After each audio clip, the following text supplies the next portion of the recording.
जय श्री जगन्नाथ। आमर third semester रो assignment प्रश्नर उत्तर गोटे मुझे सारी आ गोटे है POD 301 रो है आ गोटे है मादला पांजीर साहित्यिक और ऐतिहासिक मूल्य निरूपण कर।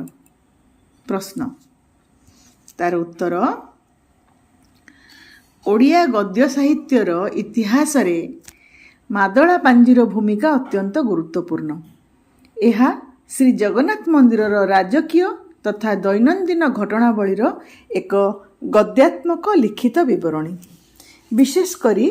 ओडिया गद्य साहित्यर विकास धारा भाषातात्विक दृष्टिकोण एवं सामाजिक चित्रावली प्रदान करिवारे एहार साहित्यिक मूल्य अपरिसीम। ए संपर्क रे डॉक्टर मायाधर मानसिंह मत प्रदान करी कहती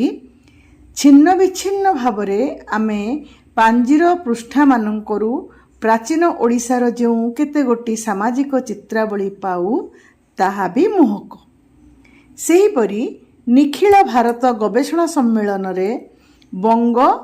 साहित्य ओडिशार मादला पांजी को भारतीय साहित्यर अन्यतम गौरव बोली घोषणा करथिले।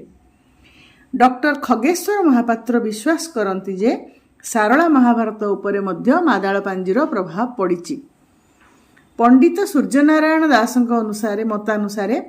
ओडिशार इतिहास राजनीति समाजनीति और संस्कृति संबंधी बहु उपादान एथिरे रहिछि। सूर्यवंशी गज राजा मानकर गजपति उपाधि एवं श्री जगन्नाथଙ୍କ सेवा पूजा विधि सह पांजीकार माने तत्कालीन जनश्रुति किंबदंती लोककथा और आख्यायिका को आधार करी यहाकू रचना करथिले। साहित्यिक मूल्य और परवर्ती साहित्य उपर तार प्रभाव किपरि मादला पांजीरे वर्णित नानादी आख्यायिका और कहानी परवर्ती समय रे कवि और लेखक मानकू प्रचुर खोराक जुकैछि। जेंति प्रमुख आख्यायिका रक्तबाहु आक्रमण प्रसंग चोड़गंग देवଙ୍କ समय रे निजे ओषा कथा शोभन देव और कांची अभियान मदन महादेवଙ୍କ समयर शौच और ब्राह्मण को नहीं श्रेष्ठत्व प्रतिपादन अनंग भीमदेवଙ୍କ ब्रह्महत्या कहानी पद्मावती प्रसंग लांगुला नरसिंह देवଙ୍କ कोणार्क मंदिर निर्माण और शिवेई सामंतराय प्रसंग पुरुषोत्तम देवଙ୍କ कांची अभियान आदि जीवंत कहानी एथिरे लिपिबद्ध। पिला माने इको नोट आकार लेखि रख तुमको परीक्षा बेले मध्य काम रे आसीबो। एटा काव्य नाटक रे प्रभाव आधुनिक जुगर प्रथम कविवर राधानाथ रायଙ୍କ चिलिका काव्य रे रक्तबाहु प्रसंग स्थानित। कवि पुरुषोत्तम दासଙ୍କ कांची कावेरी काव्य मादला पांजीर कांची अभियान प्रसंग उपरे आधारित। पंचसखा जुगर बलराम दासଙ୍କ भाव समुद्र लोकनाथ विद्याधरଙ୍କ नागार्जुन और दीनकृष्ण दासଙ୍କର जगमोहन छंदरे मादला पांजीर प्रभाव अनुभूत होइथाय। सालवेगଙ୍କ जगन्नाथ स्तुति भक्तचरण दासଙ୍କ गोपी भाषा एवं रामचंद्र देवଙ୍କ अभिनव जयदेव प्रसंग मध्य पांजी आधारित। आधुनिक नाटक और उपन्यास क्षेत्र में रामशंकर रायଙ୍କ कांची कावेरी गोदावरीश मिश्रଙ୍କ पुरुषोत्तम देव अश्विनी कुमार घोषଙ୍କ कला पहाड़ और सुरेंद्र महांतीଙ୍କ नीलशैल और नीलाद्रि विजय उपन्यास रे पांजीर घटनावली आधारित। ओडिया गद्य साहित्य रे मादला पांजी साहित्यर प्रारंभिक सृष्टि पद्यमय होइथिया बेले ओडिया साहित्य को गद्यर प्रवेश मादला पांजी माध्यम संगठित होइछि। पांजीर गद्य शैली पांजीरे 3 प्रकार भाषा और शैलीर व्यवहार करा जाए। एक साधारण साहित्यर भाषा यथा धर्म देशर एही राजांकर 2टा कौशल्या हेमादेई एमती।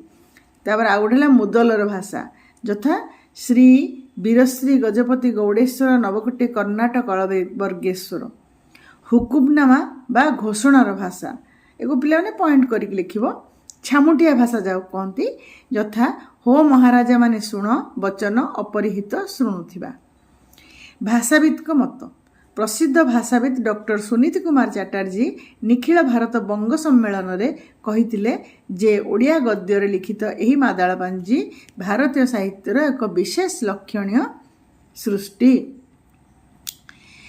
तापर आ गोटे है भाषातात्विक मूल्य दुईटा भाषातात्विक मूल्य से रहा साहित्यिक मूल्य भाषातात्विक मूल्य आम देखा जे साहित्यिक कृतिर भाषागत वैशिष्ट्य दृष्टि मादल पांजिर एक स्वतंत्र स्थान रही देख पिले पॉइंट कर लिख ध्वनि प्रयोग और लोप बा आगम लोप आगमर वैशिष्ट्य लोप सुवर्णपुर पिले माने देखी देखी लिखि दियो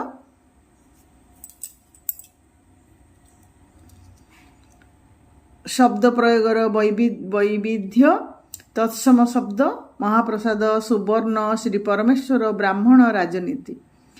प्राचीन ओडिया शब्द जमती रही दिय सोमेश्वर पागोड़ी भोग करवा आस परीक्षा परीक्षा आदिवासी और द्राविड़ शब्द रही बाटू संजा हेले मुदल वैदेशिक शब्द रही देखा चल पिला माने पातिशा डेरा शाहजादा नवाब अबदुल क्रिया प्रयोग होती अतीत ल प्रयोग भविष्य ब प्रयोग असमापिकार ई प्रयोग ई प्रत्यय एवं यौगिक क्रियार बहुल व्यवहार होती वर्तमान आमे मादल पांजिर ऐतिहासिक मूल्य विषय आलोचना करिबा साहित्यिक मूल्य एत गुड़े आम आलोचना कर सब पॉइंट करद पिला माने मादल पांजी को संपूर्ण प्रामाणिक इतिहास बोली ग्रहण करा जाई न पारले भी यार ऐतिहासिक गुरुत्व को एड़ाई दिया जाई न पारे पॉइंट लिखा प्रथमे एक पॉइंट ऐतिहासिक मानक समालोचना स्टर्लिंग भबी एलियट प्रमुख ऐतिहासिक माने प्रथमे पांजी उपरे निर्भर करी इतिहास लिखुथिले किंतु गवेषक मनमोहन चक्रवर्ती एवं डॉक्टर फ्लिट का मतरे पांजीर ऐतिहासिक सत्यता अत्यधिक बढ़ाई कहुई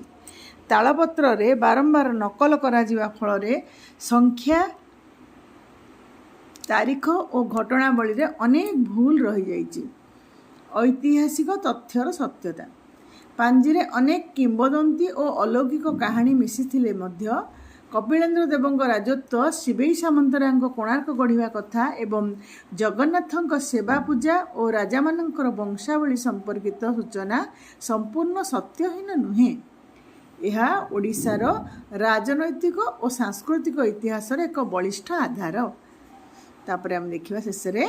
साधारणतः एटा हमर कंक्लूजन पार्टटा उपसंहार साधारणतः देखा जाउछि कौन